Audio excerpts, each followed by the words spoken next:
作者太極限生命千總泰龍店總店主。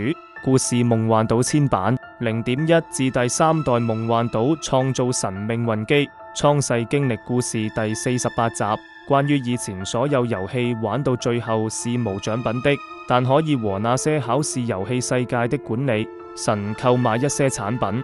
出遊戲世界有些遊戲你們可以去實體體驗。你們有沒有去車行購買車說有大抽獎，最後中獎員是沒有獎品的，只會驅趕你們離開商店。